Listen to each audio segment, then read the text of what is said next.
Mic down a little bit because we're recording now. The actual program is in progress. Just me or Fred? You're listening. Oh, you're now I'm too much. You're too much. You're just too much. Too much.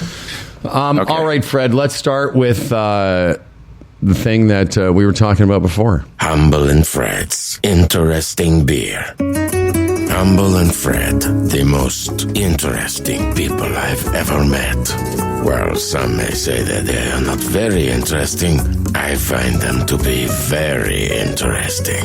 I don't know if you know this. Humble golfs. I mean, so does Fred. He just does not golf very well. But Humble golfs well.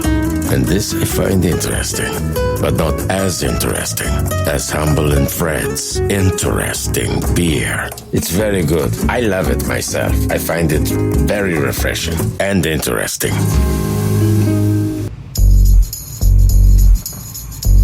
This episode of Humble and Fred is being broadcast to the world from our state-of-the-art Humble and Fred studio in Toronto, from our Brampton facility featuring an inviting pool, and from a lakeside trailer in the Kawarthas with a Danis Duranis bust. I'm Dan Duran, broadcasting live from the Zach, Attilia, and Susan McMillan Zoom Theater, and brought to you by the Retirement Sherpa, the Chambers Plan, Boron One, Bodog, and Lender's Choice Mortgages. And now here are two men who wouldn't want Hurricane Beryl barreling down on us, but it has tracked through all the places they stayed this year, and it seems to be coming here and for Humble and Fred. Yeah.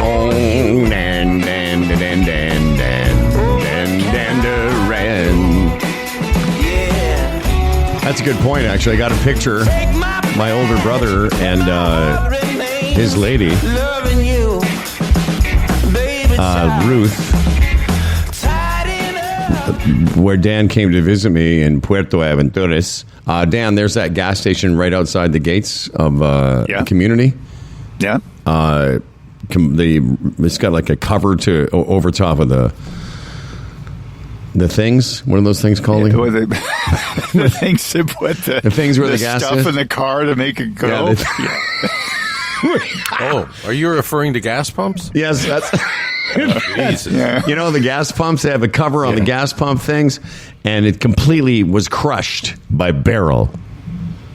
So it flew off? No, it was just sort of, the wind was so intense, it collapsed itself. Oh. So no gas. Well, I guess not. So, I mean, that's really, but apparently there was no other damage, because by the time it got to that part of Mexico, it had just been downgraded to a tropical storm, I guess. Yeah, I was looking at the Beryl tracking. It's fascinating how those storms work, eh? It sort of tracked northwest, like up that, across Jamaica and then in towards Texas, caught Mexico, as you say. Now it's going straight northeast across mainland USA, heading for the Great Lakes. And, of course, it loses power as it goes. But, like, tomorrow and Thursday, we're going to get, like, heavy torrential rain from Beryl. So we're part Beryl in some respect. There's a heat warning today again for our entire area, although it's going to be mostly overcast, I think, but it's kind of like it was yesterday at times. Feels like mid-30s, high 30s. And then because of that, I guess the heat is part of the system. Dan, you're a weatherman, but it's going to just... and that word, torrential rain, is in the forecast. Yes. Hurricane-like winds and torrential rain. Go to the Weather Network. It says, the red banner is there. Oh, yeah, weather warning. The red banner of doom. Yeah. So we're going to have a couple of days where you're going to have to be, aware. Well, you have to be aware, and if you have hatches, you should batten them down. Yes. You know what if you need to, Dan, you know what I'm talking about. You remember the old days when we had hatches and we had to batten them down, and people ought to batten down the hatches. Who's got some battening? When I get up this morning, I looked out and it was raining lately. I could see it on the pool. So a few years ago, Delise bought all this pool furniture, and it all comes with cushions on it. And I you know what? There's probably in total like 20 cushions. for all this stuff. And I have a little shed I put them into, so I had to scramble out this morning to put them all away because if they get wet, it takes forever for them to dry. That's how my day started. Yeah. Because of Barrel. Well, just think, what men used to be like. They had hatches to batten down. Now modern men are like, oh, I've got to get all my pool pillows put in the shed. I've got to put my pool pillows away. They gotta, We can't have rain on the pool pillows. Next time we buy, like, patio furniture, it's going to be cushionless, okay? That's my rule. Oh, that's a good rule. They gotta have that. You know what? That's one of your many rules. Mm-hmm. Somehow it didn't get applied in this past purchase, but that's fine. Back to quickly, if I may just put a pin in the weather for a second, because Dan's met, I'm not sure, maybe, have you not met Ruth? I think Fred met Ruth. We went caving all together. Oh, that's remember? right. She was there. Of course. I get a note from my older brother a couple days ago that Ruth, who's a very, very good golfer, solid golfer, got her first hole-in-one. Oh, really? Yeah. Wow. Yeah. She beat you to it. She beat you to it. I can resign myself. I'm not getting a hole-in-one. Jesus doesn't want me to have one. How long was the par 3? I don't know the details. I mean, she plays very well and can hit a golf ball very, very well. And so, it's on their home course, so it's a legitimate par 3. But she beat me to it. And I thought this summer of 24 could have been my year, but it's not going to be. I can just tell. Well, you can't even anticipate that. No, I know. It's just happenstance. Hey, and to put a pin on something else. Pin? We started the show with the beer commercial. Yes. Humble and Fred's Interesting All-Canadian Ale. And just to be clear, okay? People are saying, how do I get it? How do I get it? I want some. How do I get it? Well, you can have it delivered, okay, locally around the brewery, say Mississauga, right in the city. $50 order, it's free delivery. GTA and beyond, free delivery with a $100 order. And you go to stonehooker.com to order, okay? I'm glad you're doing that. I'm going to do the Stonehooker beer commercial later, and I will reiterate that. Well, we got to push this. Push it. Or the brewery's at 866 Lakeshore Road East. Just, hey, visit. Yeah. And buy some and sit in the picnic table and enjoy one. Now, yes, and again, I'll reiterate this when it's time, but we have a meeting tomorrow afternoon. We're going to be talking to them about when we're going to do our Humble and Fred beer tasting, beer and pizza party, and we'll have details about that for you soon. And we're going to have a party. Yeah, we're going to have a party, Dan. Mm-hmm. Oh, cool. We're going to party down, and we're going to party up. We promise not to get all liquored up and look for a fight. We promise that won't happen. That's right. The great thing is I don't get liquored up anymore, but I'll fight you. I'll fight you. I'll kick you right in the nut. I'll fucking nut kick you. I don't need to be drunk. I'll fucking fight you. Come on over here. Just look at me wrong. Just look at me wrong. What did you say? I was going to tell you this. I can't remember. I know exactly where I was. I was going to say I can't remember where I was when I had this conversation. I told you guys I did the Cheesies 75th anniversary, and I did it while we were away. So a couple of funny things happened that day. There's a lot of people like the MP, the MPP, the mayor, some dignitaries were part of the presentation. And part of what I did was, I was on stage in front of about 600 or 700 people and did my little funny bit. And then I stayed up there to introduce all the dignitaries. But before the show, I was dressed in like in your classic sort of, blazer with a polo shirt and slacks like the other people. And I thought, because I figured, hey, they've hired me to do this gig. I should sort of dress appropriately. Then I get there, and the first few people I see are all wearing they've all got muscle shirts, fucking flip flops. Oh yeah, I mean the people in the audience, because there was food trucks. It was a celebration, Fred. Mm-hmm. So I'm having some people come right up to me. Humble Howard, Humble and Fred, all that stuff, right? Which is very, very nice. And then another guy comes up to me, he goes, you used to work at Q107, right? And I'm like, no, we worked at The Edge 102.1. He goes, I used to love that Q107. He said, "Who did you do the champ?" Fuck. I'm telling you, Fred, he started telling me about his favorite champ episodes. Yeah. And I'm just sitting there blinking at this fucking take. And I said, no, that was Brother Jake, and it was a great bid. But in my mind, I'm thinking, here we are, all these years later, all the funny little bits we've done, the highbrow, the lowbrow, all that stuff, the clever, excuse me, this guy's memory is of a bit where it was the same joke every day. Mm-hmm. Barton, what did you say? Yeah. And a play on words. A play on words, yeah. It's crazy. But stuff like that, that's, again, not to get too deep with this, but, remember those radio benchmarks? And, if you just happen to be in the car every day when that benchmark would come on, it just sort of becomes part of your life and you never forget it. Maybe the guy hated his job, and as he was approaching his workplace was thinking, I don't want to go in there. But that bit brightened his day. Yeah. He didn't get out of the car until it was over. So it was seared into his brain. This is how it works, Howard. No, thank you. I wish you'd have told me that 35 years ago. I would have stopped trying to be funny every day. Just do the same thing every day. Just do the same joke every day. So kind of what I used to say when people would say, "Oh, I love Ed's." They would see me on Ed's night party, wherever, Ed's talk show that I hosted for a couple of years on City. And they'd say, "Oh man, he's so fast. He's so quick." And I say, "Well, you would be too if the answer to every question was dick joke." Mm-hmm. We have a little bit of that. We have a little bit of that here on the program once in a while, but it's not. Well, when it comes to Dan, it is. But other than Dan, anyway. But it was a very nice time, and did about an hour. And it was wonderful to hear the history of Hawkins Cheesies. That's who owns the companies. Hawkins. They've been there for 75 years in Belleville, Ontario. Quite the story.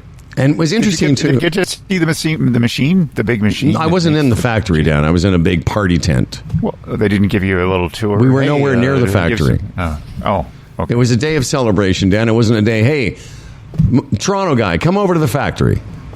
No, I didn't get to look at the extruder machine. And they're good cheesies. I mean, those are real. That's the real cheesies, man. They're really good. The puffy ones now are they're too easy. There's nothing to them. See, that's the American way. They made the puff. See, like a lot of people get them mixed up because those are Cheetos, and those are the sort of puffy things. And then what they did is because the cheesies are Canadian, they're a little bit. You have to have some grit. You have to chew on them. Not the Americans. They're too fat and lazy to chew. They border on crunchy. Well, very crunchy. Yeah, and made with real cheddar cheese. Yeah, authentic. Yeah, not that other stuff. What was fascinating? Those cheap ones, they just melt like cheese slices. Exactly. Or something. What was fascinating for me is watching the member of Parliament and the member of the Ontario guy and the Ottawa guy, the mayor, and it was interesting watching them because I did my little thing, and they get up with a few prepared notes, and then they got a proclamation from the government that they hand to the family that's owned this company for 75 years. I wondered, they're very good at that. I was pretty impressed with, and these are men in their 40s and 50s. I was impressed how slick they were with it. How they had prepared notes, but they had reference with the family, and it was just really interesting, really, really well done. And I guess they do. That's the kind of thing they do all the time, and I guess they're trained in it now. And when you see an MP, you should just walk over to them and say, question, how much time in a day do you spend thinking? I only have to do this for 6 years and I get a full pension. Yeah, I should have said that in my introduction. And now here's two people I have to put in another couple of days before they get to suck our tits for the rest of their lives. But just think about that, because I often notice politicians too, and I think, oh man, would I want to be doing this on a Saturday or Sunday, kissing the babies and shaking dirty hands and stuff? Yeah. But I got to do it. All I got to do is just, get 6 years. 6 years. And you can walk away with a full pension. Not bad. Not bad work if you can get it. It never came up, but I wish I would have counseled with you before. I should have talked to you. Next time, attack.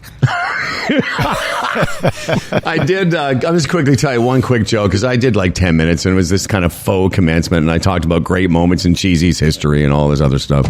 Give us a couple. But at the beginning, well, I did. No, here's, and again, there's 600 people with, in Belleville, and I said, great moments in Cheesy history.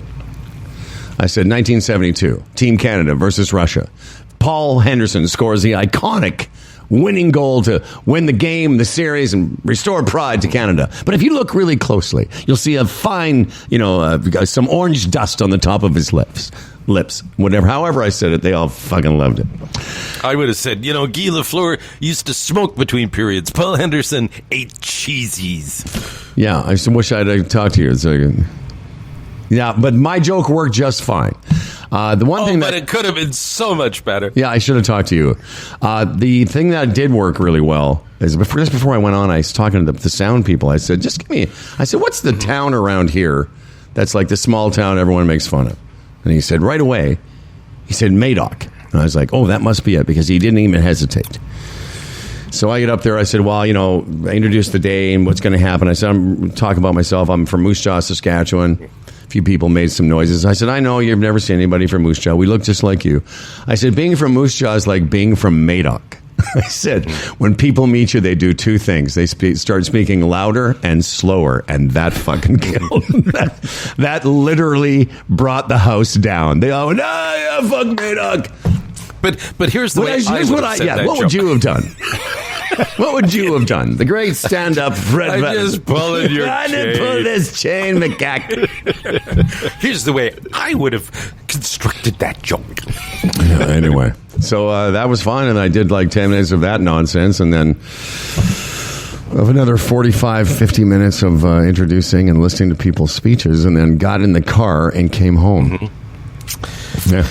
Yeah. Yep. Moving on here, speaking of jokes, this is probably the darkest joke. One of the darkest I've ever heard, but so clever that I thought my buddies, maybe not Dan so much, but I think the two of you will enjoy the darkness of this because it's a really great joke. Are you ready? Yes, ready. Dan's very pure. You have to watch. No, I know. Dan, I'll tell very you, pure. Dan, I don't know why it's doing it now. It's not. I'm not even touching it, and the video keeps stopping. Sounds like a cable we didn't get. No, I'm telling you, it's not a cable. Like, I had my hands. There was nothing moving on the desk. Anyway, Dan, this is very. You may not like this, but I want you to know if you. We don't care. Yeah, we don't care. That's right. I want you to know it's actually funny. It's real. It's Patterson's going to piss himself. It's a really funny joke. This next joke is so dark it made my therapist cry. So in 2018, my little brother died. He had a little heroin whoopsie daisy. That's the only way that's funny. Dude, it gets real serious. But a month later, my mother, grief-stricken, she took her life. And I know that's a little TMI and really not that funny. But for my little sister, my big brother, and myself, that's like the worst way to find out you are not the favorite.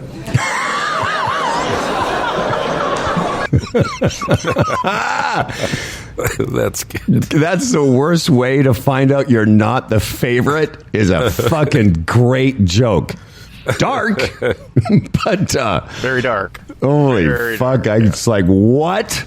I did not see that come. How would you have constructed that joke? I couldn't top that. But that's the worst way to find out you're not. I don't even know the comic. It's just some. I follow a lot of stand-ups, and this is just something that came up on Instagram, and I was like, wow. Yeah, that's pretty good. Pretty good. Pretty good.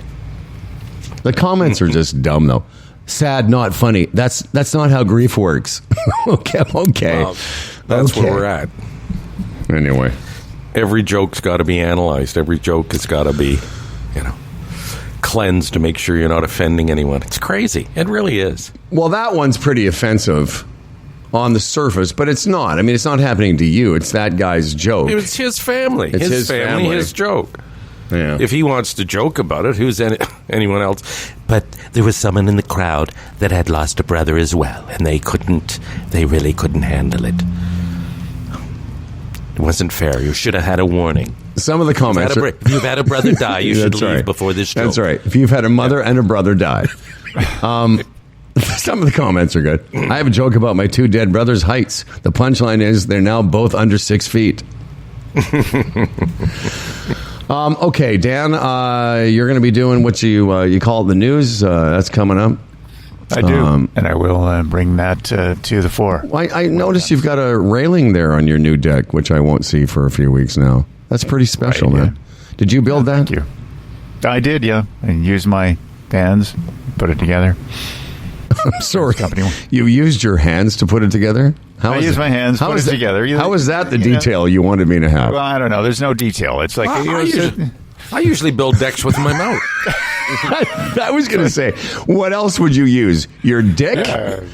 Well, Howard, this time I use my hands. Normally I use my penis because now was that a design? Did you just eyeball all that? Did you go and what else did you do? Did you go to the furniture store or the lumber store? Honestly, I've been throwing it together because the insurance company wants a railing on this deck because it's just a little higher than it should be without a railing.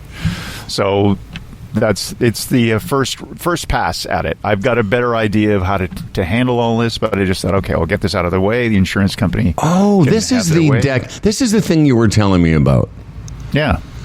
Oh, I thought Did you get the okay yet, Dan? No, it needs balusters, so I have to put balusters on the. Or the balusters. Baluster? Yeah, what's that? The spindles, like the things that go up and down on a railing. Oh, right. Yeah. Oh, shit. Because you know a kid could fall under that. Yeah, Theoretically, yes. You have to have a set of balusters that are 4 inches apart. That's code. Up until this second, when you were telling me you needed to do something for the insurance company, I thought you had to put something around the bottom of your trailer or something. Yes. Like you said lattice. That was the other thing, the skirting. Oh, you got to do two things for insurance. Mm-hmm. Yeah, the insurance company is really happy with the skirting right now. They're just not happy with the railing part. They So there's a skirting and a railing issue. Yeah. Because of the balusters. Yeah. The balusters sounds like somebody you're feuding with. Oh, go the goddamn balusters. It's a hurricane name. Should use that instead of barrel. And what are you gonna work with what's there with the balusters? That'll be hard. But well, I've got a plan. I'm going to borrow balusters. There's a few people around here who have spare balusters, and I'm going to put those balusters. Oh fuck! up. I told you, do AI. Just fucking, do it on a computer and send it to them. What are they going to know? Another guy down here suggested I should put shipping pallets. Just put pallets. I'm not 100% sure I really understand, and I'm not being facetious. Because what I can see behind you looks fine to me. What exactly do the balusters do? They prevent someone from falling through, and that would include a small child. So unintended children can't fall off the deck. Like right behind your shoulder there's like a big gap. Is that where the balusters go? Yeah. No, your other shoulder, Dad. Like your right shoulder. Yeah, they should be going up and down, right? Oh. Howard, think of a staircase. You have the banister and then the spindles. Right. This is missing spindles, right? Okay. Or balusters. You can call them spindles, I guess. What's the difference between a spindle and a baluster, Dan? I don't really know. Maybe they're round. I've never really thought about it. Maybe, yeah. Mm-hmm. I'll look it up, for the news. What a pain in the ass. Pain in the ass. Hey, we're getting some rain up here right Yeah, I'm hearing something. I couldn't tell if it was your microphone or like I'm getting like every time. A hissy sound? Yeah, a hissy. That's the rain falling on the umbrella. Oh, that's cool. Yeah. Well, before you go, here's a little quiz for you. What is something in restaurants? And I think you'll both be able to relate to this. 90% of Canadians say this is something about the restaurant dining experience that they do not enjoy. And it has something to do with the ordering process. Dan, I will let you ruminate on this first. 90% of Canadians say when it comes to restaurant ordering, this is something that they do not enjoy. And it's kind of obscure, but it's when I tell you, you're both going to go, oh, yeah. Because it's the kind of thing, it's a very Toronto thing, and it sort of started in COVID. I'm trying to give you some hints. But it's the QR code ordering instead of the physical menu. Oh. Do you understand this, Freddie? Yeah, so you just gave us the answer? Well, yeah, that's what I'm saying. It's a 90% of us. Mm-hmm. I'm not sure if you've had this experience. Yeah, I have. Yeah. Where they don't give you a menu, but it's funny that most people would just give me the physical menu. Yeah. I don't want to be looking on my phone. But a lot of the young kids, they don't care. Because their lives are spent on little screens. That's what bothers me about that. Looking at the menu, and then maybe having to zoom in or adjust it. It's nice. That's part of the experience. Have a menu and open it and peruse. But I thought before I saw this, I thought maybe it's just me or us, our generation. But it's most people. It's most people, even younger people, because only 10%, according to this survey, actually enjoy it. Dan, what are your thoughts? I like the old school way of doing it just because it's better organized. Like, when you're looking on a screen, okay, the apps are over here. Like if you're looking at an actual menu, you can flip it back and forth and go, well, okay, maybe I'll have a couple of apps instead of the mains or whatever, and it's easier, it's faster, it's just logically better. I agree. In my opinion. I agree. It's something I don't like in a restaurant is if they have specials and they don't tell you the price. And you have to ask, well, what's the price on that? Because you have the menu, and I find this happens quite often, and from my own personal experience. You look at a menu, it's got the prices, and the specials tonight, and then they wrap them off without telling you the price. And then you say, oh, what's the price on that? Because I don't know, I feel like a cheapskate or something like, Do you know what I'm talking about? I absolutely do. And you shouldn't. I think some restaurants, don't they actually verbalize, this is our special... blah, blah, blah. Well, that's what I'm talking about. And often they don't give you the price. No, but some do. They'll give it. They'll say it's for $29.95. Let's say that was the price. Yeah. And that's how we got scorched on the lobster risotto. Oh, right? yes, the famous lobster I made the big mistake of not asking what the price was. But Dan, no, did that happen at Burley? Anyway, somewhere I was recently, it was the same thing, and she gave me the specials, and I thought, that sounds interesting, waiting for the price to compare it to the menu, and it didn't come. I don't think you should worry about it. I mean, yeah, I understand you. I sound too cheap if I'm asking the price, but if they're telling you the special, and they don't give you the... Or they say worse, they say market price. That's the worst. That's how. Listen, if somebody says market price, you just know it's going to cost you way too much money. Yeah. Who sets the market? Yeah, they do. Exactly. But I thought it was an interesting thing to... Interesting. Hollywood. No, I get it. Because that QR code, I find it aggravating.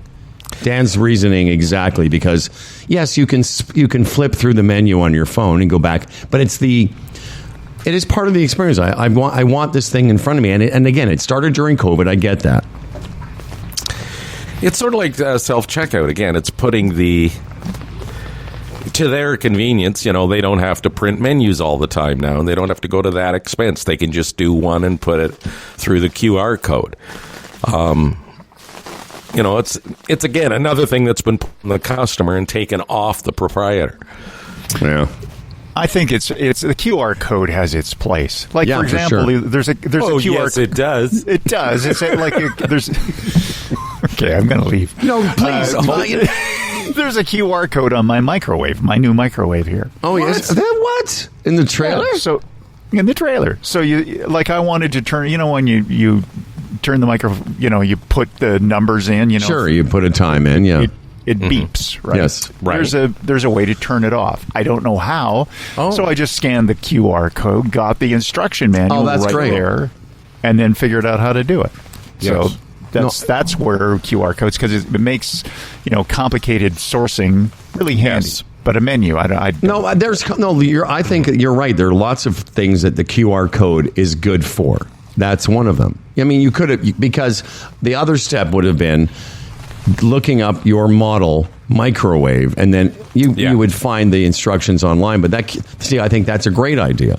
There's other things that the QR code is good for ticketing. It's great.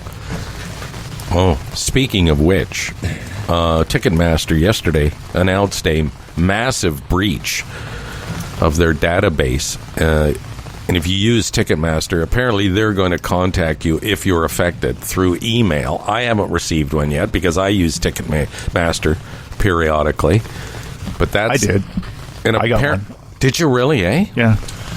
Yeah, and they're offering surveillance or whatever, surveillance software for a year. For free, yeah. And... Look, I didn't get one. Yeah. What was you that? Buy through Ticketmaster? What do you buy? I don't even remember what it was. Well, I did. I've bought a couple of things this year. I never got a warning. I'm sorry, I missed the part about free surveillance for a year. What's that have to do with anything? Well, they monitor your what do you call it? The credit Security reports and stuff like that. Really? Just all it's it's basically to prevent theft, identity theft, whatever that is. I haven't really read the whole menu. At first, I thought it was spam, and then spam, and then I saw the article this morning about Ticketmaster's breach. Yeah, see, the evildoers, Howard, have Yes. all this information now, and they're gonna try and stay one step ahead. Dan, what is the subject line on that email? I'm going to look for it, just in case. It's Ticketmaster data security incident on third-party database. Oh, yeah. okay. The personal information may have been obtained by the third party, may have included your name, basic contact information, and payment card information such as encrypted credit or debit card numbers and expiration dates. Nice, great, super. And this is why Dan doesn't have Google. Dan's like, see, guys? Ha, who's laughing now? I'll tell you who. Dan Duran, that's who. Dan Duran is laughing at your expense, you idiots. That's why I use Yahoo and Ask Jeeves. Yahoo. That's one of those things that, I know Yahoo News is still around. I have it on my desktop here, but it's too bad. It did catch on because it's fun to say. Yahoo. Yeah, it is. Yeah, fun. Let's all say it. Yahoo. All right, Daniel. Yahoo. We're going to talk about, we got Chef Jordan Wagman coming up. Chef. We have a chef coming up. Maybe he has a thought or two about QR menus. And we've talked about Cheetos. We've talked about the darkest joke I've ever heard. One of them for sure. Yes. Actually, there's... Dan, do you want to hear another dark joke? Yeah, I love them. See, Dan, they're just jokes. You appreciate humor? Yeah, there's a laugh in there, and you go through the uncomfortable part. So well, exactly. This joke is from our friend Glenn Foster, and this goes back like 30 years. Still one of the. It's a great joke, but very dark. He says, those pictures of kids you see on like milk cartons, and he said, somewhere I think there's a bunch of pedophiles sitting around going, got him, need him, got him, need him. Like baseball cards, Dan. Right. Terrible. I see. Yeah. That's a great example of a dark, you could say inappropriate joke, but very funny. And you should take it for what it is. No. It's just funny. And I think he used to we know say, pedophiles are bad, and we know all exactly. that, and They we know shouldn't take children. we all know that. But it's a funny joke, okay? Yeah. So Dan will come back in a few minutes. We have our guest, and then we're going to talk condos today, which we always love, and hopefully the rain will stop by the time Dan gets back. But Dan, in every life, some rain must fall. I love your very astute observations on living life. That's right. I'm a walking Hallmark card. Thank you, Dan Daru, and good work with your hands. When he said that about the deck, he goes, "You made it?" Yes, I made it with my hands. What? Okay. Where people Another great moment. But first, let's talk about some people that are very, very kindly supporting this program. Here's something that we have to look forward tonight: a soccer game tonight. It's great. How this Canadian soccer team has captured the imagination of the entire country. Slow, long build for soccer, but Really, it's arrived tonight. Argentina, Canada, all right? The Argentinians, of course, heavily favored, minus 300 here, plus 850 if you wager on Canada.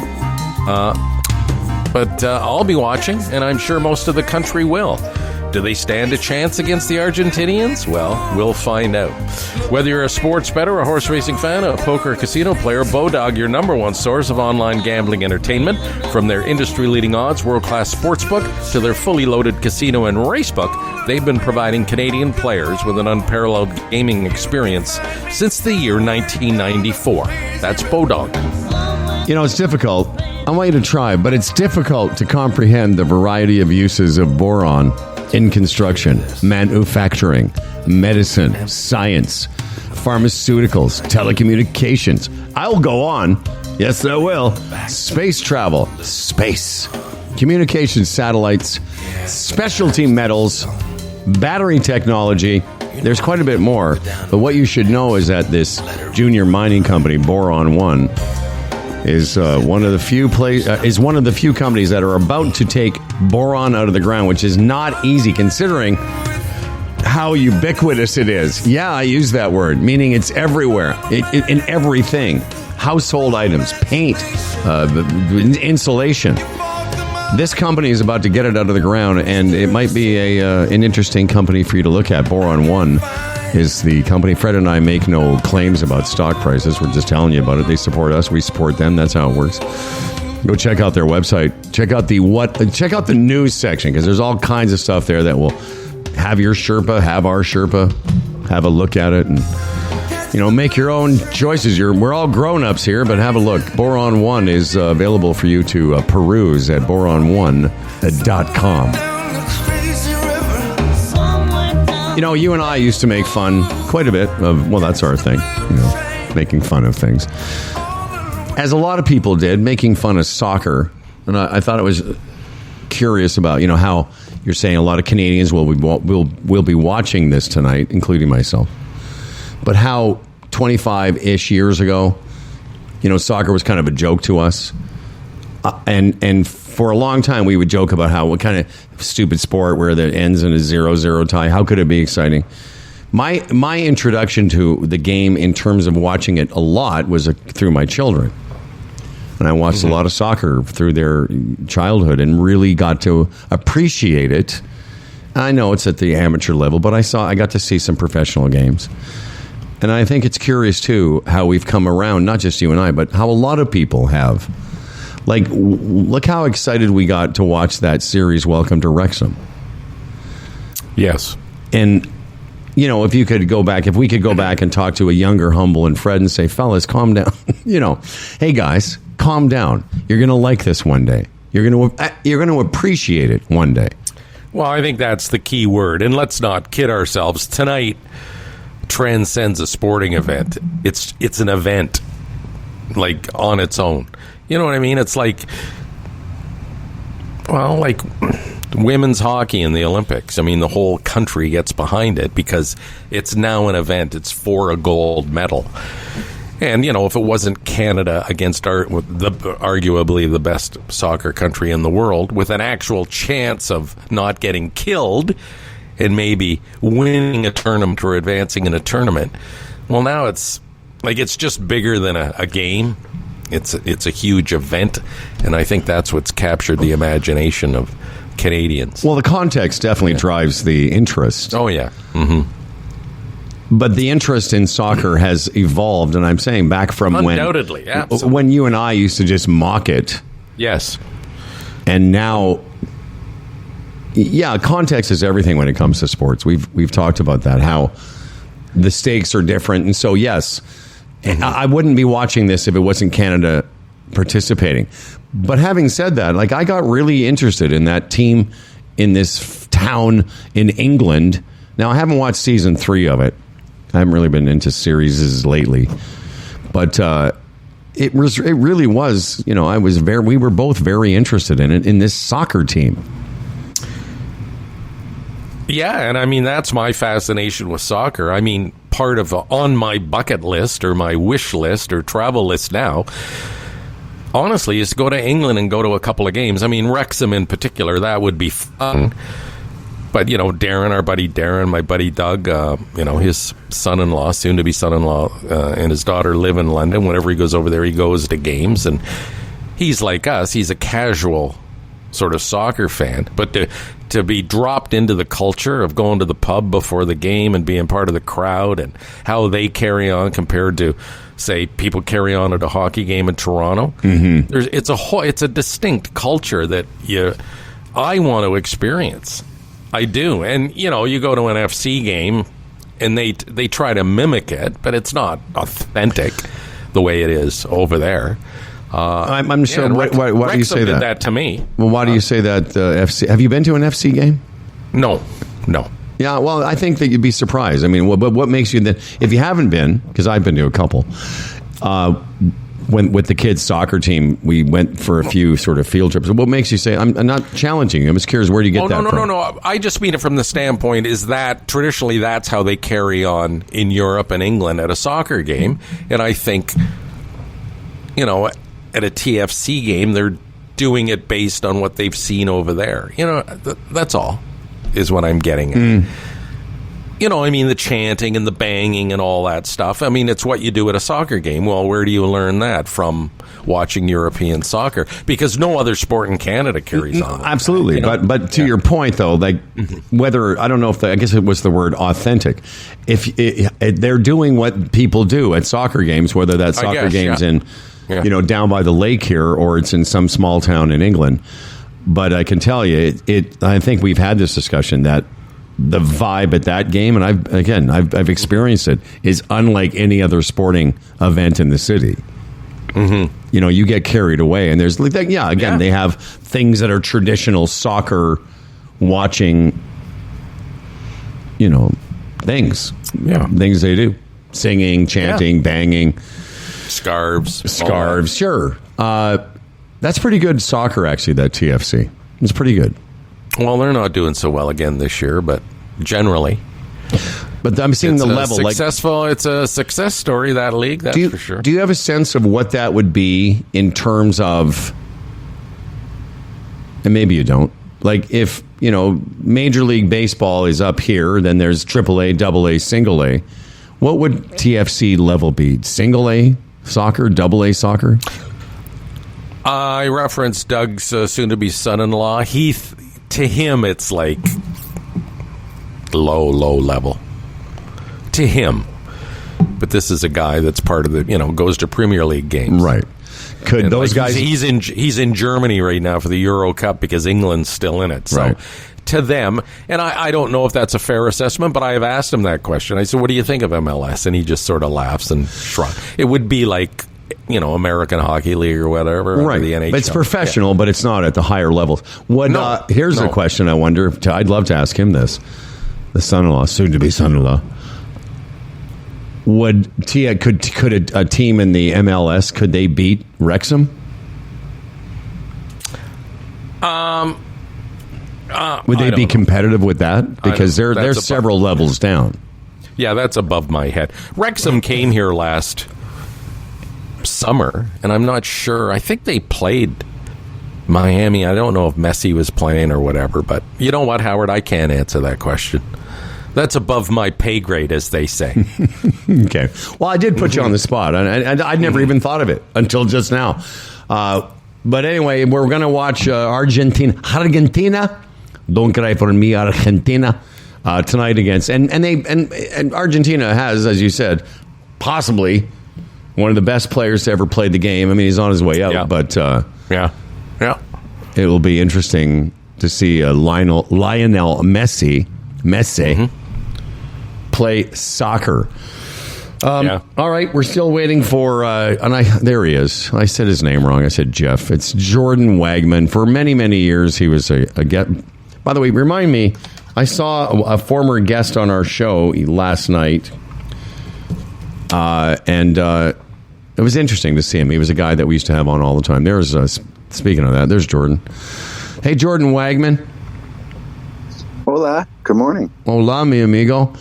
For a long time, Jordan used to pop in. We'd have discussions about cooking and weed. And always great to catch up with this man. He is he's not only a great chef, but he is he's taken his own health into his hands. And we'll get to all that. Welcome back to the show, Jordan Wagman. How are you, son? It's lovely to see you, my friend. It's been too long. It has been. Look at us now. This is what we look like now. I know, right? Yeah. I have a little less hair.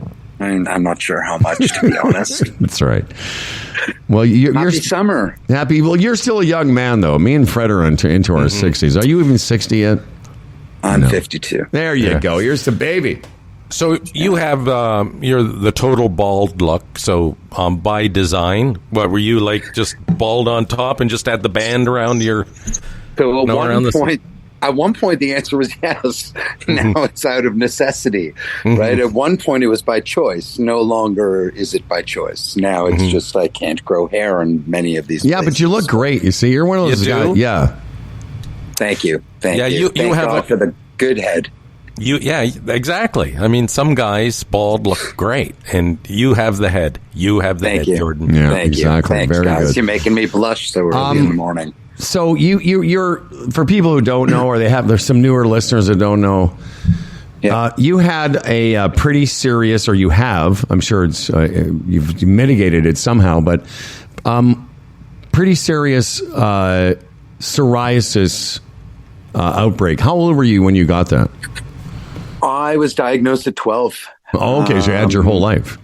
Yeah, my entire existence, really. And, certainly through those formative years during puberty and whatnot. But it was, I say often that every decision I made in my life revolved around my health. Specifically my psoriasis subsequent to that diagnosis, right? I wrote every high school exam in the hospital, spent a year and a half living in a tent at the Dead Sea, getting psoriasis treatments every day by sitting in the sun for 15 hours a day.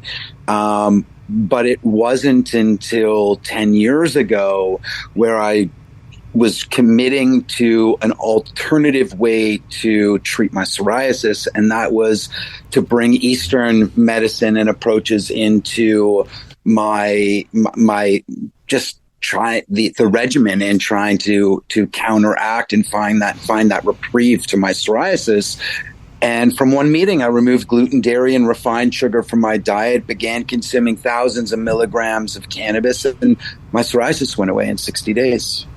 After all that time. So when you're a kid, your psoriasis, it was bad enough that, number one, it's embarrassing. Does it literally hurt? It literally hurts as well? Often debilitating. So if I can, sort of be descriptive. Yeah, absolutely. It's when you get psoriasis, you get it in a lot of places where we have creases, knees, elbows, under your arms, in your genitals, in your ear or whatever. And oftentimes these are places where you move. And when you move and you have dry skin, what happens? It cracks and it bleeds. So that's what my entire existence was I would have it all over my hands. I would go like this, and sometimes I would get fissures just by opening my hands. So it was just often debilitating, and finding a reprieve was my only mission in life, right? And so, yeah. So when you go back to, if I may, Fred, you go back to like all the things you did, the regime, going to live in Israel, the Dead Sea, sitting out in the sun. Did any of that have any effect? Did any all from 12 till 38? Did anything give you some relief? Real time, yes. Real time, but not lasting. So in the moment, 100%. When I lived I saw it.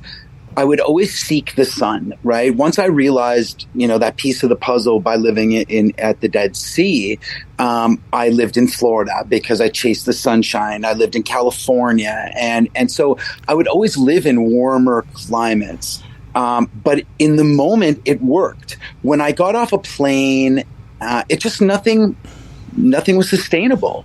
And so what I realized was that, and thankfully this naturopath helped, give me this coming to Jesus moment, but it was all food all the time. It was everything that I was dealing with as a professional chef working in high-end kitchens, and all of the eating I was doing was actually what was negatively impacting my body. And it was a very humbling moment when you realize that as a career culinarian, it was food the entire time that was, the cause. So, like, almost self-inflicted, but that saying's been around for centuries. You are what you eat. Sure. And it's almost tragic that it was right there at hand and you didn't do it or didn't think about it, or I didn't know. The knowledge wasn't there for it. Wasn't there. I kind of want to pick up on what Fred said, because I was going to go down the same path, which is this. So all the years, everybody that you'd seen, specialists and Sun and all that stuff, and creams, I'm sure, and hospitals, that what was that moment like? Talk about an epiphany, and you're around food all the time, as you said, because you're a chef. What was it like? Was it like a bulb blew up in your head that you go, oh, wait a minute, maybe if I attack it through my food consumption? And at that moment, did you believe it? No, I didn't, nor did I believe that cannabis was anything more than a joint that I smoked every day since I woke up in the morning till I went to sleep at night, right? A high-functioning pothead. I never fully appreciated that it had medicinal health and health and wellness benefits, right? No, I thought it was all a joke, and it was my lions and tigers and bears moment, right? Where I left the doctor's office and the naturopath's office, and I'm like, no gluten, dairy, and refined sugar. Oh my, right? Gluten, dairy. Like, what am I going to do? As a chef that grew up with French influences, like, how was I going to create this new existence for myself? And here's what happened: when you listen to the universe, when it's speaking to you, and you listen, good things happen. And what happened was it created an entirely new existence for me, both in a career or as a career and as a human, right? I was able to find my health. When you find your health, I was able to have bandwidth for others. My now ex-wife, and still, regardless of being ex or not, we were together 31 years, and I found bandwidth for my children, that I was always what I thought was a great father, but now I wasn't always in fight mode, right? My body was always in fight mode. I was never healthy mentally. I was never healthy physically. And it was, you say, did my mind blow up? I'll tell you, there's a lot of moments, and as I say this, I could easily break down, because it was this really, after decades of fighting, it was food the entire time, and I had control of this. Mm-hmm. I had control, because all of these doctors, it's all trial and error. Psoriasis, Crohn's, colitis, they're all autoimmune diseases, and it's really just, they don't know. So we fight it with this, and truly the diagnosis after the diagnosis should be change your diet, seek a naturopath's help. And I guess you got to be patient, because when it's something like changing your diet, it's not overnight. It's not instant relief. It's sort of takes some time for your body to adjust to that. And further to that, when you talk about cannabis, what would the ratio be as far as the success goes? If it was strictly without cannabis, what would your relief be? Or how much does cannabis play a part sort of in the overall picture? Yeah, it's a great question. And what I say is just your first comment about it is difficult to make wholesale changes. That's why I talk to people and I advise people to make incremental changes. 1 + 1 + 1 + 1. At the end of the year, you've made wholesale changes, but it's incremental change after plus incremental change. Cannabis combined with going to McDonald's every day and never working out, don't bother. Just smoke it for recreational purposes. But cannabis with an intentional cannabis regimen, taking not only THC, but whatever cannabinoids and terpenes resonate with you and your body. For me, it's a ton of CBD. It's a ton of CBDA. It's all anti-inflammatory. But I combine that with a healthy diet, and I do yoga all the time. That's how I keep healthy, if you will. And then again, all we're doing is really mitigating anything from ever happening, because there's no guarantees. Yeah, for sure. Cannabis on its own does not a health regimen make. So, Chef Jordan, when we were all gathered together a few years ago, and the Humble and Fred show was all cannabis all the time around legalization. I was smoking a lot, and I was smoking every day, actually. And I did up until about 18 months ago when I stopped because of a little cardiac issue. Although my cardiologist says, all right, go ahead and try it again. But I've just been off it for a while. But I want to get back to you on day one when you leave the naturopath and you have this sort of epiphany or whatever about, it could be food, which must be mind-blowing for somebody that's dicking around with food every day. Mm-hmm. So you said you cut out sugar, gluten, and what was the other one? And dairy. Refined sugar, gluten, and dairy. Yeah. Yeah, so dairy, and it's funny, my doctor's always telling me to stop eating cheese, because, and which, again, with somebody with a bit of a bad stomach, that's probably where I should go. So back to sort of what Fred was picking up on there. What day did you start to notice your psoriasis start to abate in a way that you'd never seen before? Yeah. You said 60 days, but there must have been some signs week 2, week 3. When was that? You know what? These are such awesome questions, and I haven't really thought about it in so long, but it was 60 days. And what happened was, before I noticed my psoriasis, is that when you remove refined sugar and you remove that addiction from your life, it's amazing what happens to the fat on your body. I worked out every day, right? And I'd lost 30 pounds in 60 days. I never thought I was overweight, but clearly I was carrying a lot of extra weight. It was the weight I noticed it before the psoriasis. And then I was like, wait a second, like the patches are thinner, and it's almost, I won't say instantaneous, because there's this detox period, which is probably this couple of weeks, but it was within 2 weeks, Wow. like 3 weeks, where I saw tangible differences. And yeah, tangible.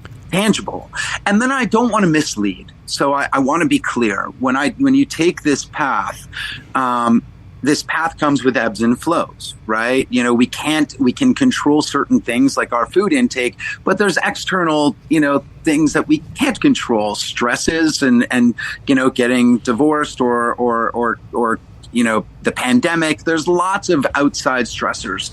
I took the last dose, and we haven't really spoken, I think, since then.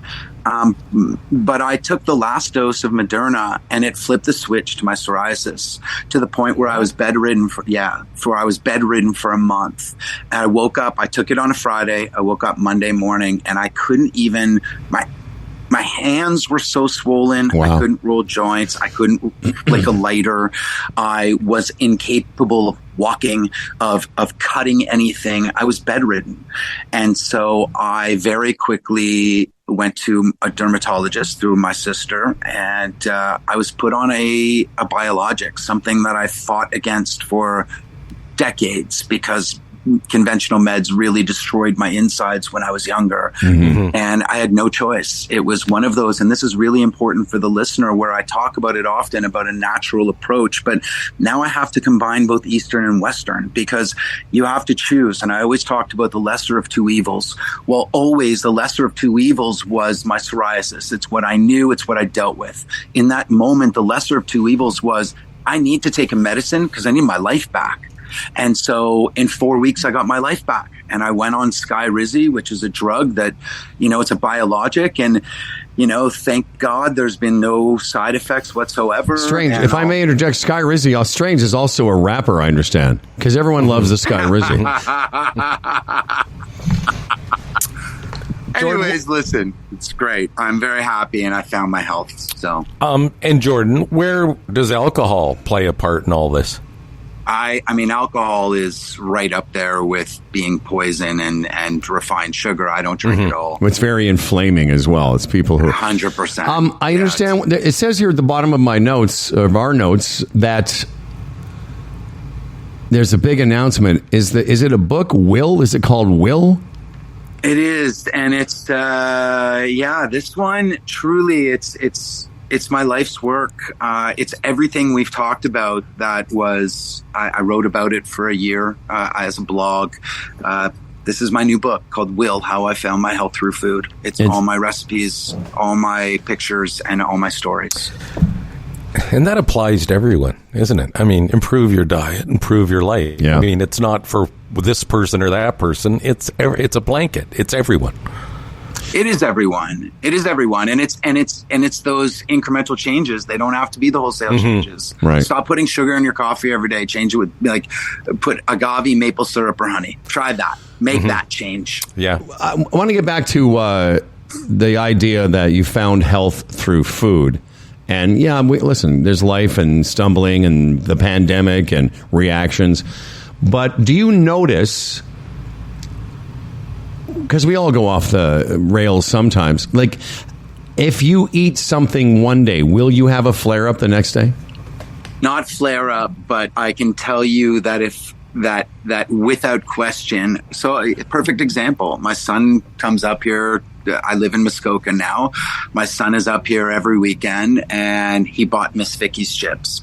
And it's not what I eat, but they're here. And listen, I'm like everyone else. I have cravings. If they're here, I'm going to have some. And it's not a handful. It ends up being like 3/4 of the bag. Of course. And I woke up at 3:00 in the morning. And if I, it was hard. I'll be honest, it was hard, but we as a society are sort of built on this. I'm going to eat and have repercussions, right? I'm going to go have that Egg McMuffin, and I know I'll be on the toilet in a half an hour. Yes, right. That sort of thing, right? Well, why? Why do we have that approach to food? It shouldn't be that way. Food should be something to nourish us, but.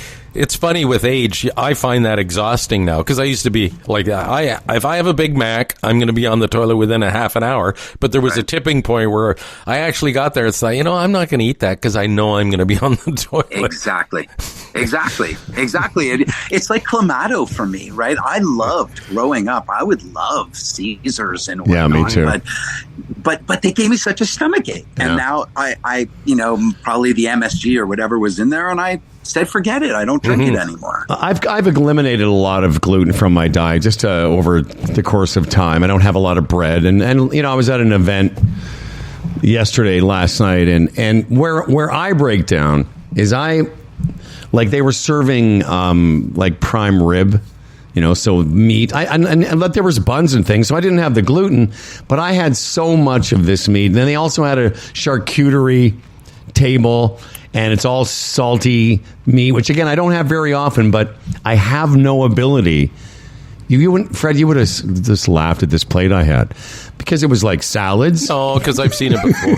It was like salads and some vegetables and just covered in meat.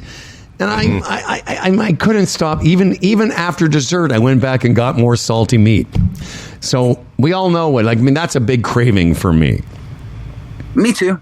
And I subscribe to everything in moderation. And when it becomes that's the exception to the rule and not the rule, then there's nothing wrong with it. It's because the goal is to create that scenario as the exception to the rule. I do this the odd time to treat myself. But dude, I haven't stopped drinking water since the middle of the night. I've just been so thirsty. I've got so much salt in my system right now. It's hilarious. Yeah, and it's not rocket science, because, again, over the years, Howard and I, periodically over the years, I got to lose some weight. You might take off 15, 20 pounds. Done it a few times over the past 20 years. And it's once you put your mind to it and you're mindful of what you're eating, it's amazing how the weight comes off, and then you fall off the wagon again. Yeah.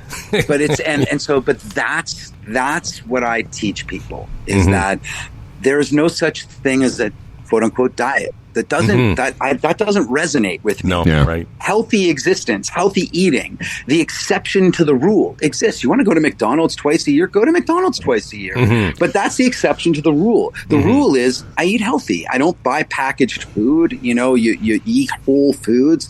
It really is. It's such an addiction to sugar and salt, but sugar specifically. And once you kick that and you're eating these whole foods, you realize very quickly that it's not hard. It's just you're eating differently. Yeah. And so that's the approach. That's really the approach that I have. Chef Jordan Wagman wants you to know his latest book is called Will, How I Found My Health Through Food, available at some point this month. If you want to hear more about what Jordan's up to, what's your address on the computers? Yeah, everywhere. Chef Jordan Wagman. My website is jordanwagman.com. Okay. I would love to also make one plug if that's Yeah, man, all do right. it, baby. I'm very excited about my director's role at a resort in Halliburton called Dimensions. And Dimensions works with veterans. We have what's called Elevate Retreats, where veteran groups will come for 10 days. We cook for them the way that I eat my food, the beautiful, seasonal, incredibly nourishing food, and they educate on the health and wellness approach to cannabis consumption and really being very mindful, and psychotherapy. It's a very special place. And it's called Dimensions? Dimensions. Dimensions, okay. Dimensions, and just in Algonquin Highlands there. And we have a special thing going on in September 1st and 2nd. That's going to be a culinary weekend. So for more information, by all means, you can direct message me at Chef Jordan Wagman everywhere. And I have to ask you, Howard as well, just finished season 3 of The Bear. What's your thought? Do you watch it? Accurate? Yeah, so much so that I have not watched season 3 because there was so much PTSD in season 2. And there's one sequence, there's a dream sequence where the sous chef, she's thinking about all of the items that she ate, and it's this almost like this picture sequence in her, just boom, boom, boom, boom, boom, boom in her head. That was my every night. Wow. And, my God, I forgot to order carrots. So it is very accurate in some places for sure. Freddie, I haven't talked to you. Have you seen season 3? Oh, yeah. Yeah, we got to talk about it because I've gone back and forth with our other friend Darren about it. I love the show, and I was going to ask you that too. Is the on the line vibe of it is pretty realistic, right? Yeah, it is very much so. And the Yes Chef, it's a real thing, right? I'm not Jordan. In most of my conversations, my girlfriend is very used to hearing "Hi Chef" or "Yes Chef," or that's just the way it goes. And so it's interesting. It is the existence. It's interesting to me because I thought about that moniker during the last few episodes. How it's one of the few professions where you're referred to by your what you do. I mean, obviously doctor, but no one like chef, doc. Can you think of another one where people address you? No one goes lawyer, or they don't go, in our case, fart joke guys. They don't do that. No, that's a good point. I actually never thought about it like that. But Howard, isn't that part of the golf culture? The guys, you call a guy a pro? Hey, pro? Hey, pro. The teacher or whatever. But not to each other. Golf professionals don't go. I mean, I affectionately call friends of mine that teach. I'll say, hey, what's up, pro? But not back and forth like they do chef to chef. And the other thing I wanted to ask you, Jordan, so and along with Fred, we both love to cook, and I've been fascinated by this whole restaurant culture for a long time. There's something I don't understand. So you've got the chefs creating, an order comes in. I don't want to get too much in the weeds here. Another chef thing I love. But an order comes in, somebody calls it out. Risotto, whatever the dish is, and it starts to get prepared. But the Bear and his other head chef lady there, what do they do? Do they finish the dishes? What's their job other than just calling it out? Because it doesn't seem to me like they're actually doing the cooking. Well, they're not. They're orchestrating the right. So the conductor isn't playing the instruments; he's orchestrating everyone playing the instruments. What I said in a post this week, it's truly the most critical part of cooking. Let's take for granted table stakes are you can cook and your food tastes good.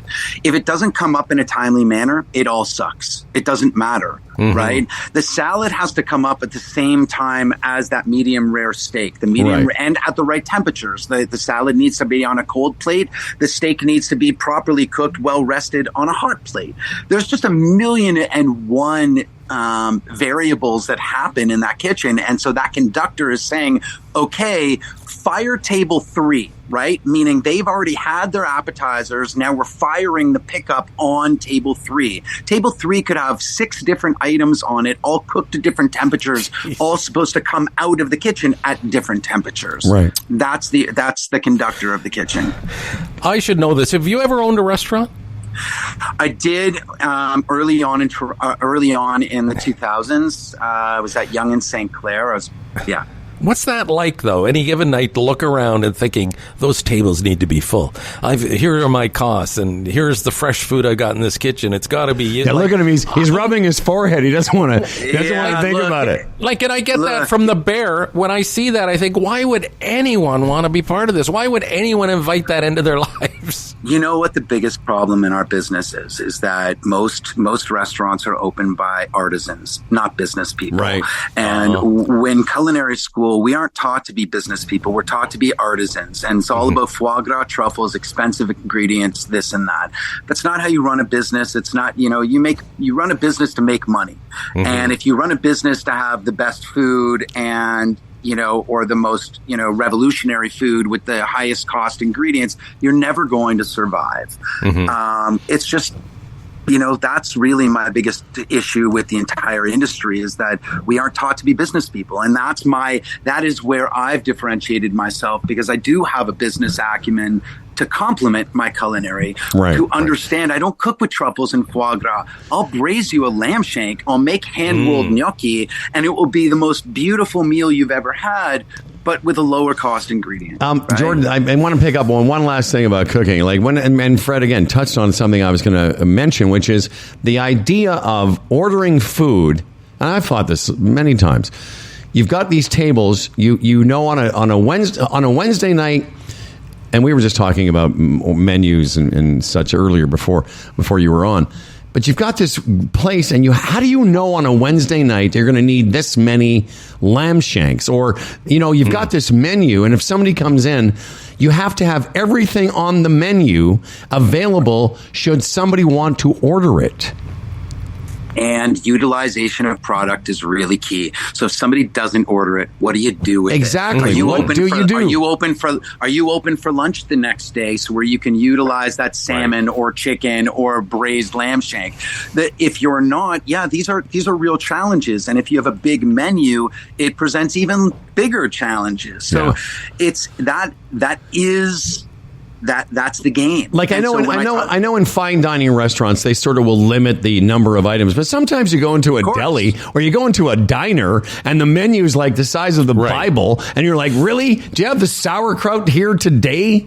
Yeah, but cabbage is used to make sauerkraut, to make coleslaw, to make 14 other menu items, right? All right. So even though those diners have large menus, the number of ingredients used is not that robust. I mean, obviously it is, but not relative to the 100 items they have. Yeah. They don't have 1,000 ingredients in the kitchen.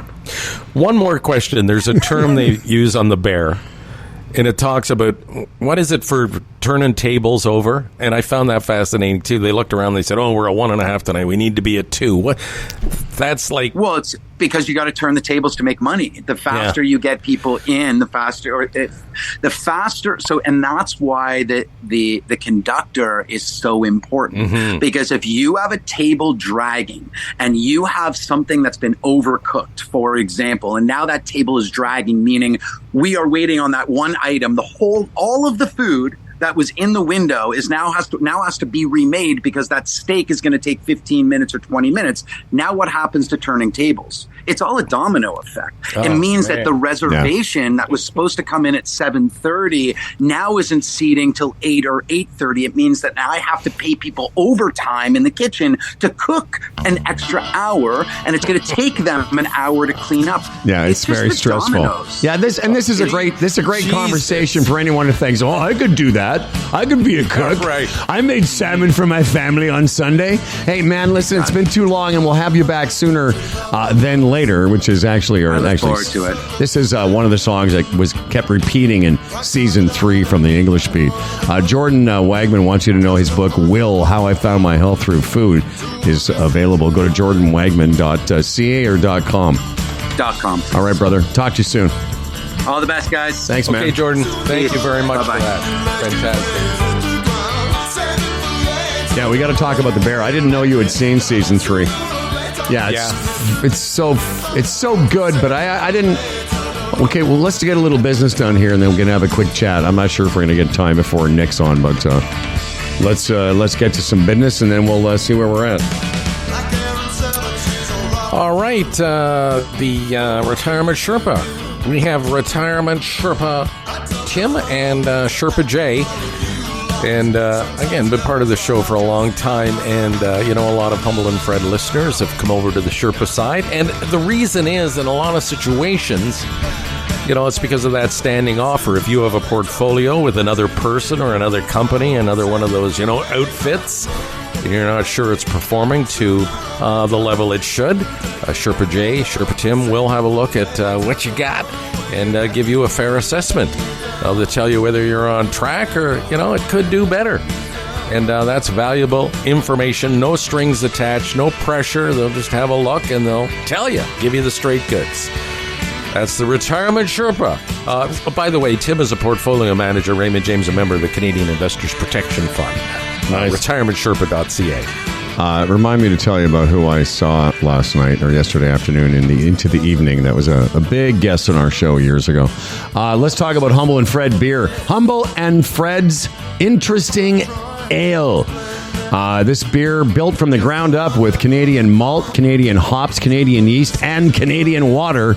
It was created to be clean, refreshing, at an inflation-fighting price. Like all of Stone Hooker's beer, it's made only from all-natural ingredients. It's easy drinking, thirst-quenching, so interesting, Fred, so crushable. Oh. And Stone Hooker, of course, a craft brewery in the Lakeshore, making a variety of delicious beers tied to the authenticity of pure ingredients and a 19th century nautical theme. Find out more about Stone Hooker, stonehooker.ca. Stone Hooker Beer is their social media. And as you mentioned earlier, if you want to order the Humble and Fred beer locally, meaning it's in the city, it's free delivery with a purchase of over $50. Around the GTA, purchase over $100 and get your delivery for free.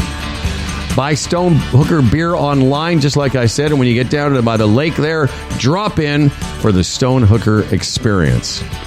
All right. Yeah, they're at 866 Lakeshore East. Okay. It's about 12 minutes from the Humble and Fred International headquarters here in the west end of Toronto, so it's very easy to get to.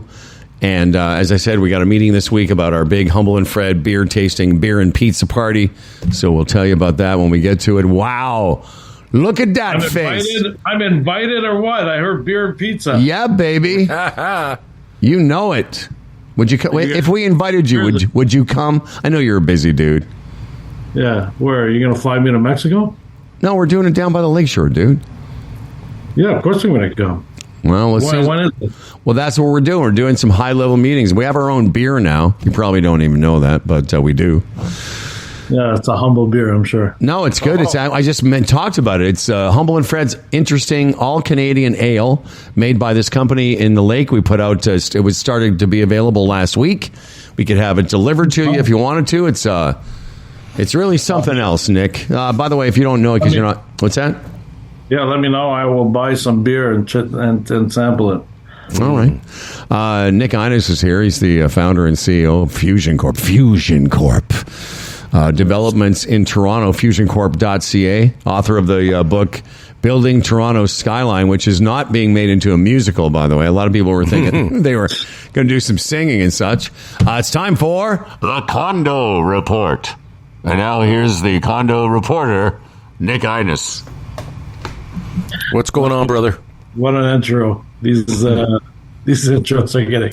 Style over substance, Nicky boy. Yeah. Style over substance. Yes, Nick, right off the top, yes. Your appearance today, what is the main message that you want to deliver today on this segment? Well, I don't think that you can sum it up in any one word. Right. But I was in the National Post over a couple of weeks ago, So I'm going to talk a little bit about that, an interesting article.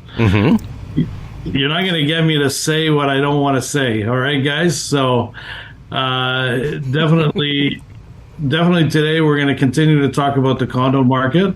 Yeah. And how kind of rentals are, becoming more and more commonplace today. So we haven't really talked about rentals. We're talking about condos, but a lot of people are having difficulties, in this economy. Yes. And I definitely want to talk about that. Okay, so when you talk about rentals, are you talking about the building is built to rent out, or people purchase the condos and then rent them out? What are you talking about here? No, the building is built for rental purposes. Oh, like an apartment then, like traditionally. Yes. Right. They're becoming more and more commonplace because I think people can afford to rent, but they can't afford to buy. Mm-hmm. And they can't afford the mortgage payments right now. So, but on a couple of notes here, there are definitely, we have the July Bank of Canada will be making another announcement in July 24th. We hope that interest rates will go down again, and there's a lot of reasons to drop that rate, because I think you got to look at the economy with jobs. We want to spur a few more jobs in Canada. The GDP is sort of an underwhelming GDP in Canada, which is so and our housing market is in a slump.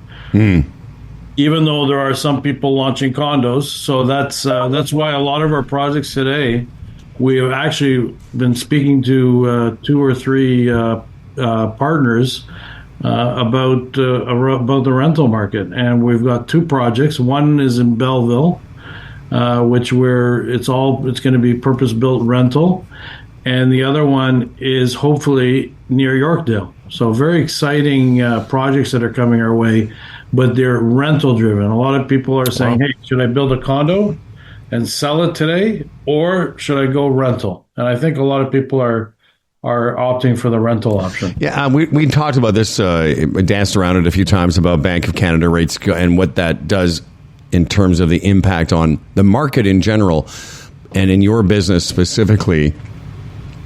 Does another rate decrease get people at least, willing to have the conversation about condos and buying and borrowing money? Yes, it does. Yes, it does. Yes, it does. I think even after the first rate cut, we generated a little bit of excitement in our industry. Not too much, but certainly as we see the rates coming down consistently, that'll trigger, more of a condo reboot. Well, and you still got your, listen, shouldn't say still. There's a project in Orangeville that you want people to know about, 60, the number 60, on Broadway.com. How can we forget that? We can't forget it, Nick. No, we cannot. We cannot, guys. We cannot. So, yeah, so that's kind of a little bit of interesting, where we see our market these days, and how we see some of our developer clients choosing whether to build a condo or to go purpose-built rental. Whatever the case may be, we need housing in Ontario and in Canada, and I think that's we're trying to meet that demand either through the either through condos or through rental housing. And on another note, I was featured in the National Post on June 7th. That was in an article entitled "Modern Living, Sweet Relief," and it was by Adam Bisbee. And it talks about the need for secondary suites being integrated in new housing development projects. So, building a house, but having a secondary suite located on the same property or within the actual house itself. Not only does it add additional housing units to the market, but rent for investment properties and playing a greater role helping Canadians meet their mortgage obligations. And on that point, I can speak here to Brampton, where it's becoming very popular. A lot of municipalities have relaxed some of the standards and laws and bylaws to make it easier for people to include these units, like after the fact even, because of the housing crunch. Yeah, that's right. So think about it. If you're an owner of a home and you have that secondary suite, you've already added another unit to the market, which I think is a great idea. Yeah. Yep. Well, and also when you first mentioned it, I thought, well, it's aging population, possibly having your older parents have a place in your home. Like Fred has set aside his garden shed for me to live in once I get to this when this place becomes too much for me. So I know I just installed the composting toilet. It's great. That's right. And a garden hose for a shower. That's right. Very, very fancy. You need bars too. There he is. Another episode of The Condo Report with Nick Innes. Don't forget, guys, about my event at the Albany Club. Who can forget? No one's forgetting.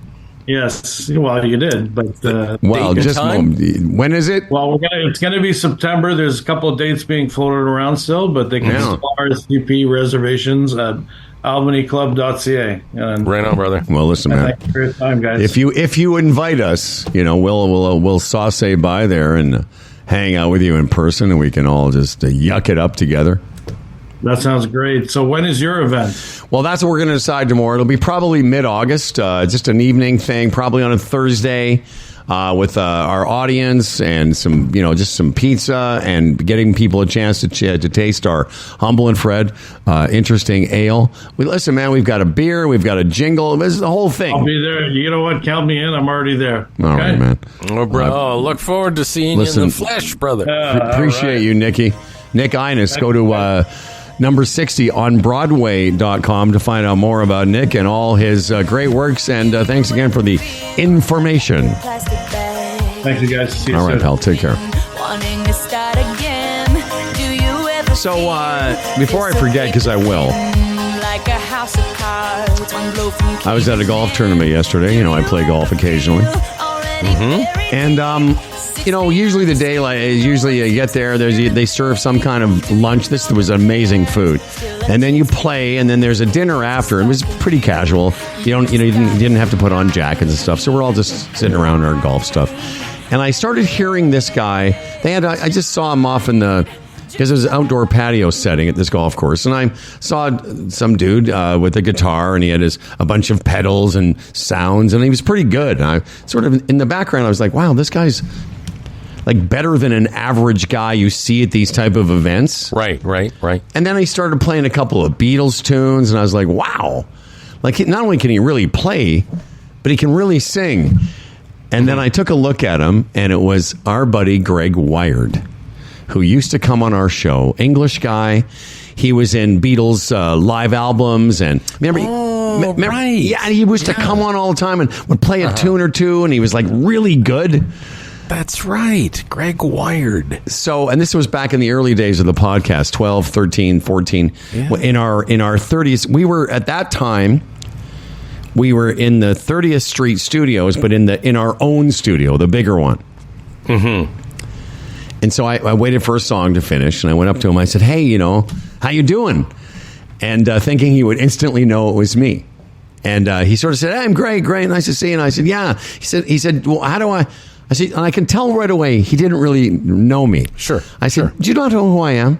He goes, well, did I see you at one of these events? I said, no, Greg. It's Howard from the Humble and Fred show. And he's like, oh.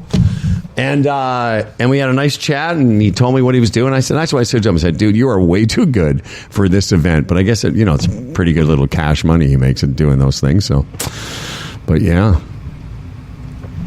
Excellent. Nice story. Very nice story. Yeah. Well, listen, you're going to see in a second. Oh, yeah, well, I'm waiting for Dan to come back. But yes, it was a nice story. It was very sweet. And I listened, and he can play, man, he can play everything. He was playing, Dire Straits and Eric Clapton and just a couple other Beatles. He played Dear Prudence, and he's got all the sounds and the effects, and like it was something else. Did you get the contact? Where we could find him? I didn't. Would you like? I mean, it would be easy. I'm sure we have his email. It would be easy to get him back. Oh, no, yeah. No, I just thought, for future events or situations, who knows? Nobody knows. That's who knows. Yeah, nobody knows what's around. We could be dead tomorrow. That's right.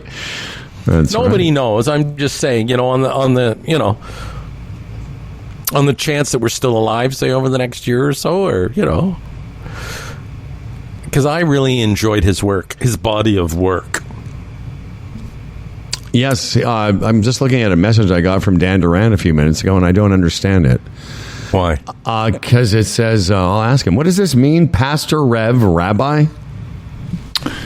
Names of the, like you were saying, chef. Hey, chef. Oh, I see. Hey, Things that occupations where you're called by that. But I'll tell you one thing. To each other, or if two pastors are to the that's hello, it. Pastor. Hello, Pastor. Yeah, they don't do that. Well, but I want to talk to you about something in a second that's very important. But it's really one of those few occupations where you say it back and forth with each other. Even doctors don't go, is that when they see, they might, you might introduce somebody, this is Dr. Glassman, my dream. But I wouldn't. When I go to Sharif, we joke around. This is our doctor. I say, hey, doctor, Dr. Glassman, blah blah blah. But I don't say it. You don't say it back and forth like they do in a kitchen. Mm-hmm. I was talking about the Beatles there a second ago. You know what they have? Probably of the many songs we all love by the Beatles, this is one of my least favorites. But it is important that we play it today.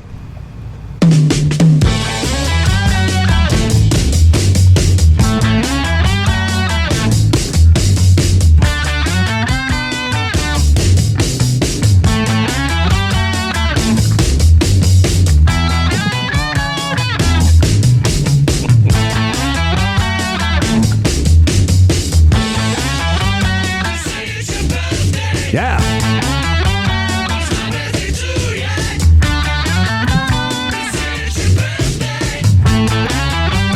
And what you can't see on the podcast is that Dan and I are head dancing. We've been head dancing through this whole thing. How does that not make you move your head, mister? Who, me? Yeah. Does your neck not move that way? If it was one of yours' birthdays, I might. In a little town of Scarborough, 68 years ago today, a little boy was born, and his mommy said, I think he'll be an asshole. Yeah, that's true. little birthday boy, Freddy's a man. Yes, actually, what? Yes, what? It's not To your be birthday today? completely accurate. I grew up in Scarborough, but I was back in the day. Scarborough General didn't exist back in 1956, so I was born in East York at East General Hospital, actually, even though we lived in Scarborough. So that's my history. Well, listen, I appreciate you clarifying that. Now back to this. I wanted you to know. Freddy's birthday. Little Freddy's birthday. Little Freddy's birthday, everybody. Happy birthday, Freddy. Birthday. Thank you very much. Thank you very much. Yeah, the thing is, you're still like so young compared to Dan. I mean, Lord. When So listen, it's perfect. Yeah, he's 68-year-old man. You're not 90 like Dan Duran. Yes, you walk very fluidly. Yes. You haven't got any gait problems yet. Do you build things with your hands? No. Although, again, as I was explaining to my children over the weekend, my only real ailment is this contracture in my hands, which is gaining a lot of attention. I noticed there's commercials on television, and I heard a doctor talking about it on the radio a week or so ago. Contracture. Soon I'm just going to have these claws or Can't paws. wait. How are you going to... How are you going to jerk out with your claw hands? I don't know. I'll get my friends to do it. That's what friends are for. That's what friends are for. Dan, some sort of therapy you can do I can just see Fred. Wait, Dan. I can just see Fred calling. Dan, come on over here. What? I can't drop my dick anymore. Can you do it? I was going to play this song. This is sort of a lesser known birthday song, but I do like this. Dan, go ahead. Ask Fred your question. Is there therapy? Is there some way your claw hand thing? Is there like therapy where you can hang from trees, or I don't know what?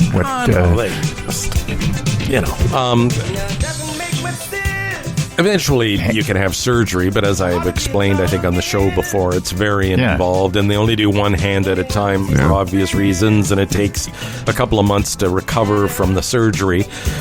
So they don't do that unless they have to, and I'm not there yet. Yeah, well, I guess you can. You might try more of an Eastern medicine approach, which is what they do is they put your hand on a bamboo table and they bash it. They bash it straight with a hammer. Or I guess you could squeeze rubber balls, or why don't you squeeze Dan's balls? Squeeze the balls. Why don't you squeeze Dan's balls for therapy? Well, thank you for that acknowledgement. Happy birthday! When you get to be our age, my age, birthdays aren't something really that you're excited about because they come around too quickly. 2 years we'll be sitting here and it'll be 70, and I'll probably be psychologically traumatized by that. That's right. You all have to come over there and talk you down. Talk you down, man. Anyway, we can talk. You know what? I'm going to put this down as a subject to speak about on the morrow. Bear Season 3, because I have some opinions and I want to hear yours. I do too. On the show, well, we can, it's a TV day because Bill Brio will be here. Plus, we're going to play a little bit of Bill's, some audio from Bill's interview with Michael Douglas, the actor. Again, a Humble and Fred thing. We can't get Michael Douglas on the show. But we can just get a guy to talk to him. That's our thing. That's how cool we are. I saw this clip. I don't know how recent it was. Speaking of Michael J. Fox. I think it was in England. Yeah. Glastonbury or something. Playing guitar. Yeah, with Coldplay. Yeah. Yeah, that was, I don't know. Just made me feel bad. I didn't think, this is inspiring. It made me feel bad. Yeah, I know. For the guy. Yeah, I saw that too. You saw that as well? Yeah, gives you a heavy heart. It does. Tomorrow on the show. Also that he's making the best of his life. I mean, he's out there, trying to raise awareness for Parkinson's. And we know how you feel about the fat. What about people with diseases? Are you? Do you have any strong words for people with? We're done with you. Off. Would you? We're done with you. Will you put people with diseases on Fat Island? Welcome to Dan's Fat Island. Depends what you've got. Dan doesn't case by case. Dan doesn't enjoy the company of the fat or the infirm. So tomorrow,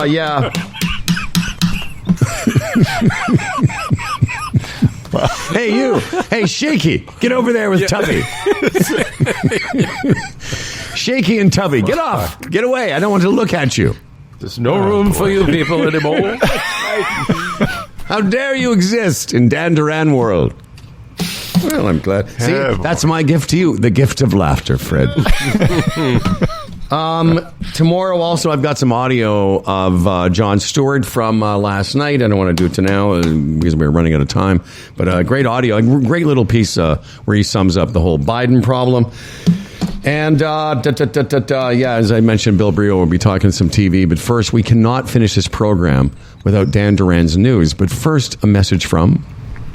That's on the side. Hold on a second. Hold on. I know, Dan. I know. Buttons. Mouses. Buttons. Mouses. Eat it. Looking for a way to relax after a long day? Come on. Tired of being notified by life's bells and whistles? Yeah, I'm gonna need that draft tomorrow. When you're ready to stop working so hard, it's time to play. Yes. It's easy to find your next favorite game at Bodog.net. Play free casino games, check out our beginner's guides, and get poker tips. Visit Bodog.net today. #make a play. Dan Durand news. Now, here's to a fella named Dan Duran, a hell of a guy with a hella big wang, the quintessential anchor man. His voice is nice and low. Dan Duran, the anchorman comes. As for credentials, he has none. Can't tell a headline from his bum, but his voice is nice and low. Dan Duran, the anchorman's here. He's prone to falling off his chair, but he's got a big wang, so he don't care, and his voice is nice and low. My voice is nice and low. And now live from a deck at the trailer, which needs some... What are those things called again? Ballisters. The ballisters. Yes. In order to come up to code. And Dan Duran will do that with his hands. Here he is, Anchorman Dan Duran. Silk, the drink is on a recall. Canada's longest river recalls a day is when it was 2 meters higher, and Biden can't recall. But let's talk about one of the worst sleeping disorders, sleep eating. Yeah. It's a thing. People wake up with cracker wrappers, cereal bowls, piles of junk food plastics scattered around them. Ultra-processed foods such as candy, cookies, cakes, donuts, chips, crackers are the preferred choice of a sleep eater. The sleep eater, as you would expect, eats while sleeping and has no idea what they're doing. There are a few theories as to why you can develop sleep eating from, say, sleepwalking, from sleep apnea, from certain insomnia medications, or from restless legs syndrome. Medications do help, and so does not storing food in your house. Well, that was my question. So do people bring the storing? Do they bring the food with them to the bed? No, they don't. They get up in the middle of the night, they source their food and bring it back to the bed and eat most of everything in the package. So the entire cracker package or the entire cereal package or whatever they bring back. That's crazy. You know, I hate to go in my usual prick mode, but I ain't buying it. What's your birthday? Hey, it's your birthday. I'm not buying it. Seriously, come on. It was a story on CTV. Does that make it better? Okay, but these people get up out of bed. I read the story. She goes and gets a whole box of crackers and eats them, and then doesn't know until she wakes up in the morning and the cracker box is there empty. That's right. Yeah. And then the other person that has a hibachi right beside their bed. Right? that's a really bad sleep. I get up, I got the steak, I barbecued the steak. Yeah. Sleep barbecuing is really dangerous. Oh, yes, that's right. That's right. I don't know, man. I've never heard of that. I don't know of anyone that's had that. But how do you hear about all this stuff now? Like, how? I'm 68 today. I've never heard of that before. Like, it's crazy. Well, just because that's a silly argument. Just because you haven't heard of it before doesn't mean it doesn't exist. But don't you think like sleep eating would be a thing that you'd hear Maybe it's about a new thing for the children. It must be. That's my point. It must be. It's a new thing. It was a dark secret for a very long time. They hadn't done the research. Big place. That's right. They didn't do the research. I would think that the sleep hibachi thing, yes, that's ridiculous. I don't even. The part that didn't resonate with me because I saw the story too this morning was like, is that you get up in the middle of the night, you eat. Like I can imagine. Let me put it this way: I can imagine waking up, feeling hungry, going to get something to eat. Yes, that part makes some sense. Yes, I agree. But this to become sort of a chronic thing where you get up in the night and go and prepare yourself something, or go grab boxes of cereal, go back to your bed, eat them all, and with no idea. Yeah, seems a bit. You know what? I'm going over to Team Fred on this because it's his birthday. Or if it's a thing, it's like 0.000000001, and they needed a story one day, so I don't know. Well, if I hadn't seen it on the CTV site like y'all, I would have I would tend to be more on the cynical side. So, did you celebrate your birthday with everybody on Sunday? Was that the birthday celebration day? Yes/no. Okay. They would have come over anyway. I don't know if it's the kids are probably coming over. After Mel gets off work, I think. Yeah, it's a week long celebration then. Oh, absolutely. Well, today's the actual birthday, Sunday. I told them Sunday was good enough. Again, when it's your 68th birthday, it's not a whole hell of a lot to celebrate. So, and Danny, I golfed with him yesterday, spent the day with my son. He doesn't have to come back here. Beautiful. Beautiful times. And you're celebrating with your lads, your cronies, your buddies, your amigos, Dan and Howard today. Celebrations. Yes. Yeah. Via Zoom. Celebrating via Zoom. Mm-hmm. It really is going to be fascinating, I think, the longer we can do this show, as when our cognitive ability does start to drop off. Because, 2.5 of us are pretty sharp still. But when one of us completely drops off, it'll be fun for the other two. And I think that's what I'm here for. But, That's such a great point because it's, if I came on this show and I started losing part of my cognitive ability or whatever the terminology is, it might get to the point where you go, oh, Fred's starting to embarrass himself. We got to do something about this. Although you could say, this is so sad, it's funny. This has become hilarious, yeah. Let's keep him on. But it gets back right to the Biden thing. Like, even all the talk yesterday. Like, at what point do you look at this man and for his own personal integrity, spare him the embarrassment that's down there, obviously just around the corner? The nice thing is, if Dan loses it completely, it'll be harder to tell. So we'll have to be like, Dan, wait a second. Tomorrow also, there's a planet that scientists have discovered that if they're looking for a name, they should call it Humble and Fred. And I will tell you why on tomorrow's broadcast. In the meantime, let's say Dan Duran. This episode of Humble and Fred was brought to you by the Retirement Sherpa, the Chambers Plan, Boron One, Bodog, and Lender's Choice Mortgages. For contests and comments, we read all of the emails. Humble and Fred at humbleandfredradio.com. Tell us what you think. Humble and Fred at humbleandfredradio.com. And here's something you could do to help us out, like subscribe to the podcast, rate the podcast, maybe write a review. That would be nice. For Humble and Fred, from the Zach Attilia and Susan McMullen Zoom Theater, I'm Dan Duran. And remember, use your hands to build stuff so you can enjoy every goddamn day. Yes. So we have a little insurance. We have a post extra. Yes. I didn't see it. Please go ahead. Now for this announcement from Fred. We'll end with a bang. We're going to end with a bang. No. The Chambers of Commerce Group Insurance Plan, Canada's #1 group benefits plan for small business. Chamberplan.ca is your destination. If you have a small business and you would like to have a benefits package, provide this to your employees. Dental, prescriptions, therapies. They have an HR component, the Teledoc system, which is amazing, hooking you up with doctors, specialists, go right to the root of the problem. It's fantastic. Chambers of Commerce Group Insurance Plan, Canada's #1 group benefits plan for small business. Chamberplan.ca. And now back to the extra already in progress. Thank you, level-headed Fred. Happy birthday.